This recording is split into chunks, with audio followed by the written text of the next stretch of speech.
여러분 안녕하십니까? 파워 인터뷰의 김탄입니다. 제38대 뉴욕 한인회장 선거가 막이 올랐습니다. 오는 6월 11일 선거를 앞두고 기호 1번 김광석 후보, 기호 2번 강진영 후보가 등록을 마쳤습니다. 선거를 앞두고 오늘 기호 순서대로 기호 1번 김광석 후보와 함께 오늘 함께 공약과 또 김광석 후보는 어떤 분인가 얘기를 나누고자 이 자리에 모셨습니다. 어서 오십시오. 안녕하십니까? 감사합니다. 네, 언제 뵈도 늘 듬직하십니다. 네. 과찬이십니다.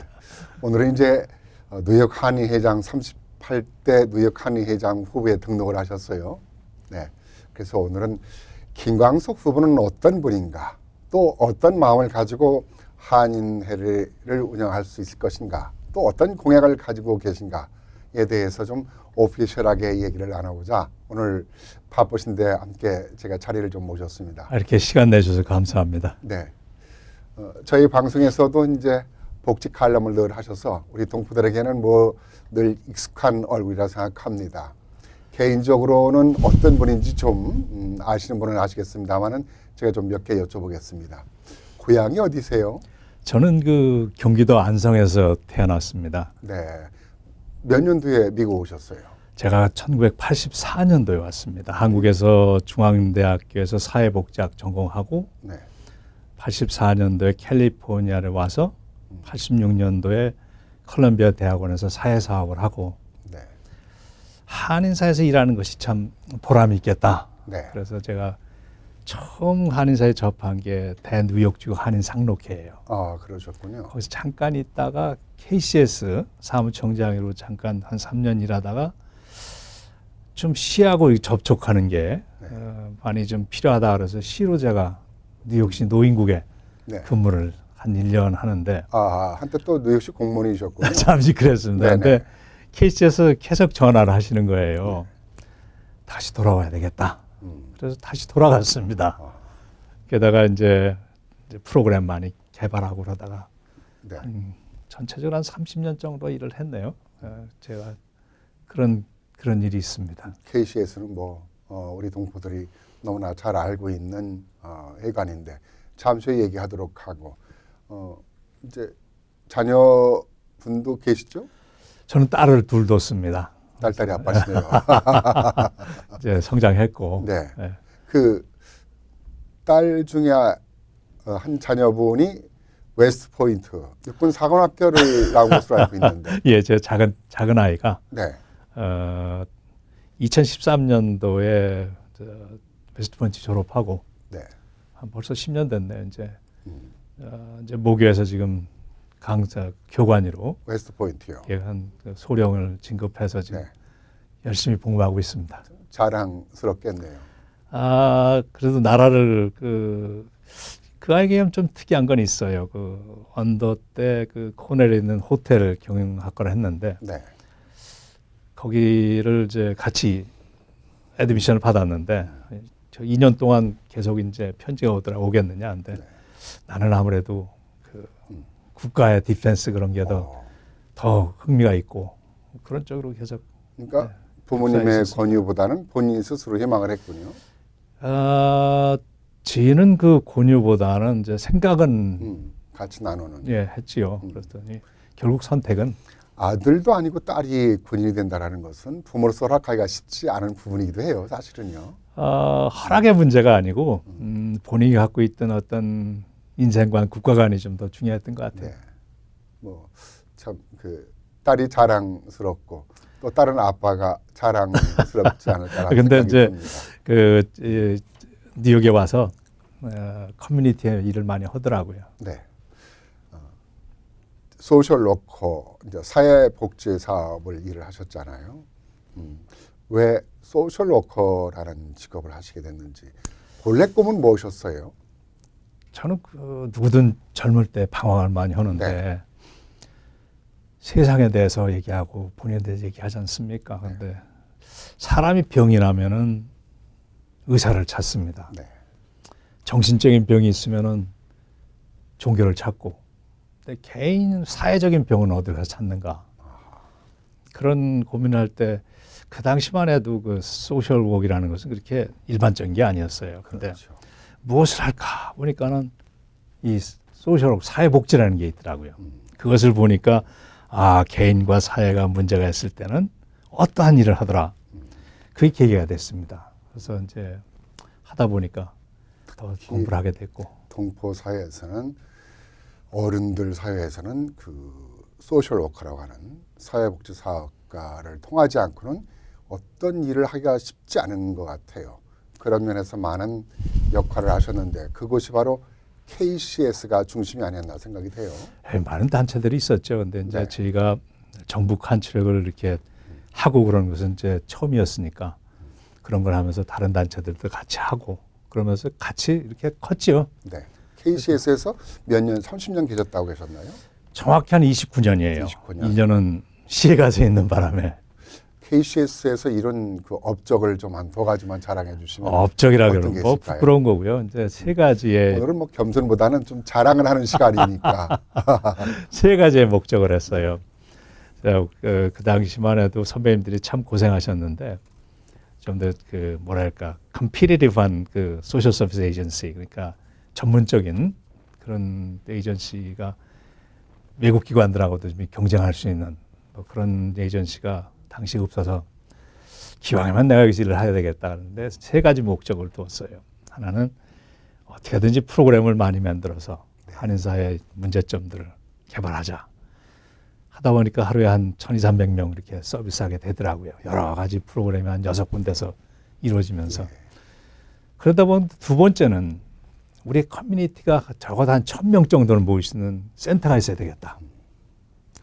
그게 이제 또 목적이 하나 있었고 또 하나는 2세들을 키워가지고 이 업무를 커뮤니티를 남겨야 되겠다.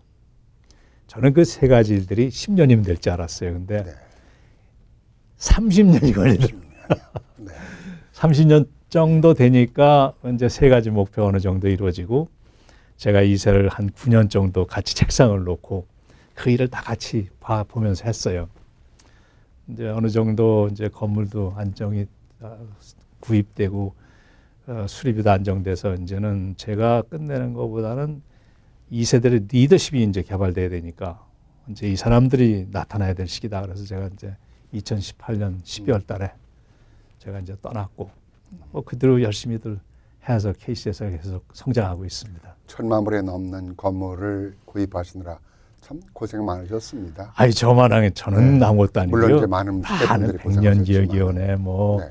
우리 보드 스태프들 참 고생 많이 했습니다. 노인분들한테는 그야말로 생활의 쉼터가 되고 또 미국 생활에서 낯설고 멀설은 언어와 문화를 우리가 그쪽에서 달랠 수 있는 향수를 달랠 수 있는 공간이기도 하고 아까 30년이라고 했습니다마는 뭐 더 많은 세월이 흘러도 이루지 못하는 사람은 또 이루지 못하는데 우리 동포들의 재산을 이룬 거에 대해서는 제가 오늘 이 시간에 누구한테 편견을 갖고 얘기를 하면 안 되겠습니다마는 그런 거에 대해서는 우리가 치아를 드리는 바입니다.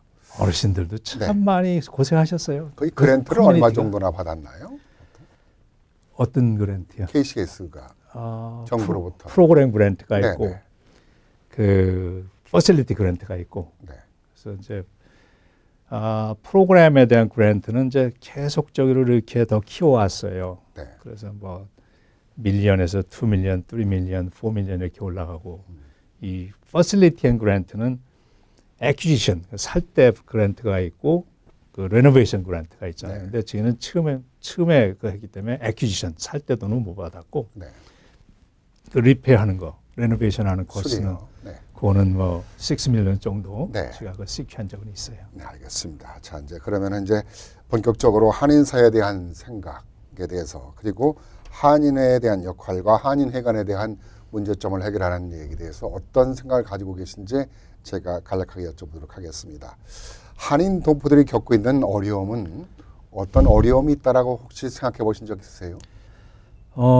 열심히 저희가 개별적으로 지역적으로 하는데 이 전체적인 우리 한인사의 전체적인 이슈에 대해서는 그것을 그 하나의 어떤 같은 목소리를 내는데 좀 어려움이 있는 걸 봤어요.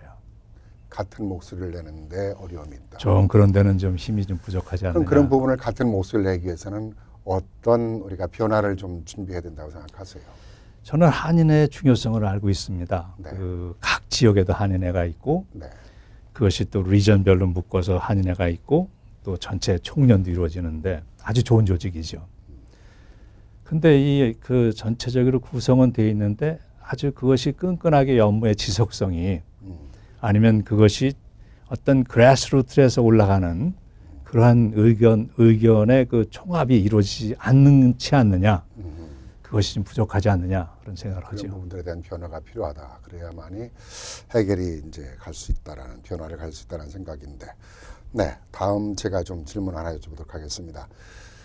여러 가지 좀 우리가 문제점도 있습니다만은 우리 한인 사회가 미국 속에서 그래도 많은 업적을 이룬 그렇죠. 커뮤니티라고도 하지 않습니까?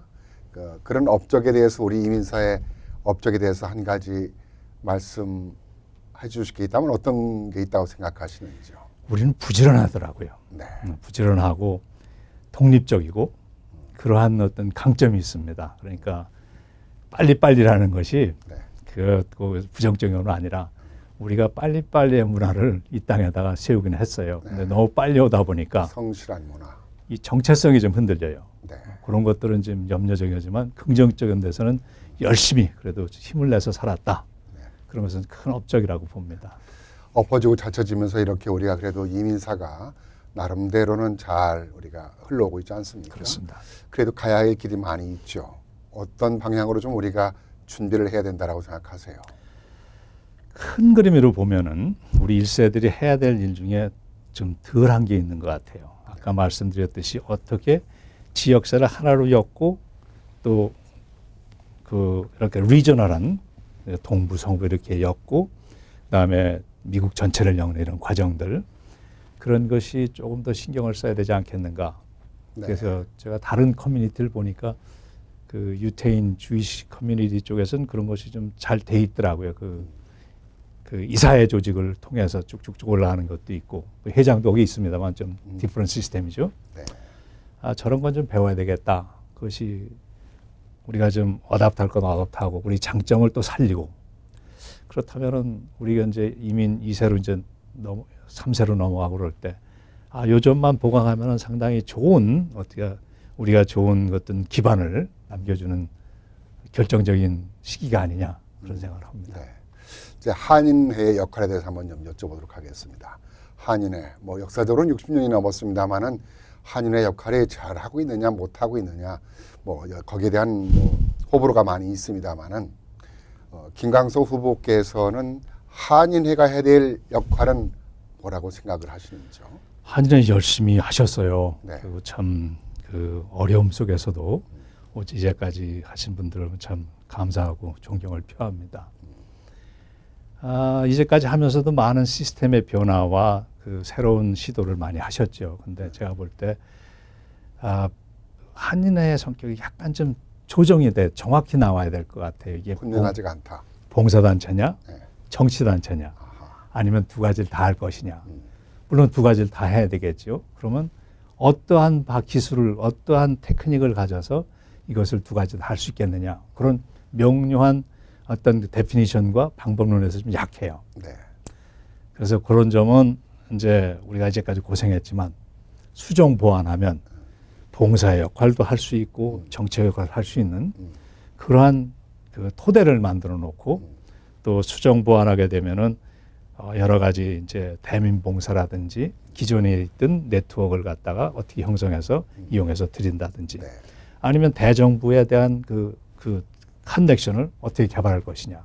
우리의 목소리를 정부에 어떻게 전달하고 또 난프라핏이라는 것을 사용해서 그것이 어떤 정부에서부터 또 우리도 혜택을 받아야 될 것도 있고 그러한 어떤 유기적인 어떤 그 비영리 단체의 원칙과 방법을 통해서 가고 정책인 효과는 또 팩이라는 어떤 폴리티컬 액션 커뮤니티를 우리가 셋업해서 그 기능을 커버할 수 있다고 봅니다. 난프라핏 자체도 정책인 활동을 못하는 건 아니에요. 누구 엘렉티드 오피셜 다 만날 수 있어요. 뭐 대통령 다 만나고 근데 단지 캠페인을 못하는 거죠. 돈을 만들어주지 못하고 그 어떤 특정한 후보를 갖다가 그 엔도스 못하고 이런 건 못하죠. 근데 그거는 팩에서 할 수 있으니까 그런 건 댕기고. 한인회가 비영리기관 단체인데 이사회 중심으로 가야 된다. 또 한쪽에서는 회장 중심제로 가야 된다라는 얘기가 나오고 있는데 이 부분에 대해서는 어떻게 생각하시는지요? 우리가 오랜 동안 회장 중심으로 왔습니다. 그래서 어느 날 갑자기 바뀌게 된다면 그거는 상당히 문화적인 충격이 있을 것 같고 봉사단체 코드에 맞게끔 이사회를 또 육성하면서 그 대안을 찾아보는 것이 가장 그 합리적인 방법이 아니냐 그런 생각을 합니다. 당장 결정을 내릴 것이 아니라요. 자, 그러면은 이제 한인회관에 대한 얘기로 이제 가겠습니다. 한인회관은 우리 동포들의 재산이자 맨하탄의 참 우뚝 선 건물로서 자랑스러운 건물인데 거기에 대한 입주자 문제들이 오랫동안 법적으로 논란이 되고 있어요. 그 현안 문제에 대해서는 알고 계시죠? 제가 20몇 년 전에 네. 거기 커뮤니티 센터를 바꾸자 그런 일을 제가 그 책임을 맡고 한 적이 있었어요. 그래서 그 커뮤니티 파크로 3층도 수리해보고 그런 경험이 있어서 잘 압니다. 네. 그때도 그 악성 테넌트들이 있어서 그것을 고민했는데도 많이 몇 분은 이제 해결이 됐고 지금까지 뭐 한두 개신이 있는 것 같은데 그것 플러스 저는 한인회에 대한 그 플랜은 그 조사위원회가 필요한 것 같아요. 네. 조사위원회가 발족이 돼서 이것을 재개발할 때 방법도 여러 가지가 있겠죠. 그 하우징을 택할 것이냐 아니면은 그 디벨롭먼트 해가지고 주상복합을 쓸어 만들 것이냐 네. 또 어쩌면은 이것을 팔고 다른 건물을 할 것이냐 이러한 방법들이 조사돼야 된다고 봐요. 거기 조사위원회 보고에 의해서 이사회에서 검토하고 그것이 공청회에 넘어가서 여러분들의 그 리뷰를 거친 다음에 결정이 되면 그 길로 가는 것이 저는 가장 합리적이고 우리 전체적인 결정을 모아서 힘을 모을 수 있는 방법이다 생각을 합니다. 그러면은 그 한인회관에 대한 문제가 예전에 좀 논의된 적이 있었어요.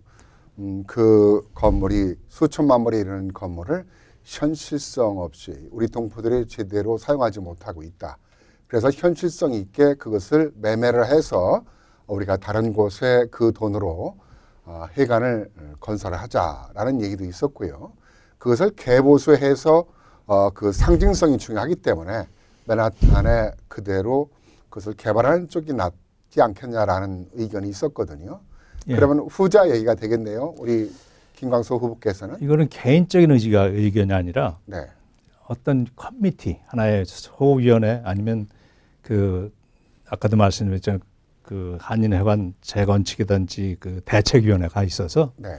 거기서 나와야 되는 문제지 제가 후보자로서 감히 이렇다 저렇다 그거는 할 수도 없고 그런 권한도 없고 또 가장 합리적인 방법은 그런 조직을 통해서 준비되는 것이 우리한테 필요한 방법이고 또 그렇게 하면서 많이 배웁니다. 전문가들도 들여와야 되고 또 여러 가지 방법이 다른 커뮤니티는 어떻게 했느냐 그런 사례도 꽤 많습니다. 어떤 생각이신지 우리 동포 여러분께서 이제 짐작을 하시겠는데요. 끝으로 공약을 좀 제가 여쭤보도록 하겠습니다. 한인회에 입성을 하신다면은 어떤 것을 하고 싶은지 좀 말씀해 주시겠습니까? 더 많이 듣고 싶습니다. 우리의 현실적인 문제가 어디 있는지 또 뭐가 더 필요한지. 근데 제가 할 수 있다 하는 것은 좀 봉사하는 쪽에 한인회 예를 들어서 급한 문제가 있는 분들을 갖다가 해결해 드릴 수 있고 또 청소년 문제 좀 있는데 그런 것들은 시급하게 서비스를 개발해야 되지 않겠는가. 또 노인 문제도 물론 노인 복지 많이 하시는 분들이 있는데 거기에 또 네트워크를 통해서 어떻게 더 잘 서비스할 수 있을까 그런 것들에 좀 중점을 둬야 될 것 같습니다. 또 참여하는 한인회라 이런 얘기를 하게 되면은 그 추천위원회를 통해서 각 분야와 지역별의 대표들이 한인회에 들어와서 일을 하실 수 있고 또 일을 하게 되는 그런 시스템을 만들어야 되지 않겠느냐. 차세대들도 많이 그 문화를 개방하고 또 유도하고 또 와서 일을 할 수 있는 기반을 만들어야 되겠다. 또 한편으로는 또 한짝 한번 나가봤으면 좋겠어요. 네. 그 정부하고 좀 더 난프라핏 쪽의 어떤 강점을 잘 살려서 정부 그랜트도 좀 받아와야 되겠고 또 우리 문제를 잘 전달해야 되고 타민족들과의 그 행적인 유대를 통해서 우리가 커뮤니티가 유대를 하고 우리가 마이너리티지만은 그 다른 마이너리티 연결해서 미국 사회에 기여하는 마이너리티의 그룹으로서 이미지를 좀 더 부각해야 되지 않느냐 그런 생각을 합니다. 뭐 좋은 성과가 된다고 하면 그런 것들이 꼭 실행이 됐으면 하는 바람입니다. 끝으로 우리 유권자들한테 부탁의 말씀을 실망한 부탁의 말씀을 해주시죠. 카메라 보시고. 부족합니다. 근데 그동안에 일했던 경험과 뭐 있지만은 사실 그 한 번 더 마지막으로 봉사하겠다 그런 마음이 있습니다. 부족하지만은 최선을 다하겠다는 말씀을 드리겠습니다. 지켜봐 주시고 또 많은 조언을 주시면 그나마 제가 생각했던 것에 어느 정도 기여할 수 있는 기회가 되지 않을까 생각이 듭니다. 감사합니다. 네, 오늘 바쁘신데 함께해 주셔서 고맙습니다. 감사합니다. 제38대 노역 한인회장 기호 1번 김광석 후보와 함께 얘기를 나눴습니다. 다음 주에는 기호 2번 강진영 후보와 함께 얘기를 나누도록 하겠습니다. 이 시간 순서를 마칩니다. 감사합니다.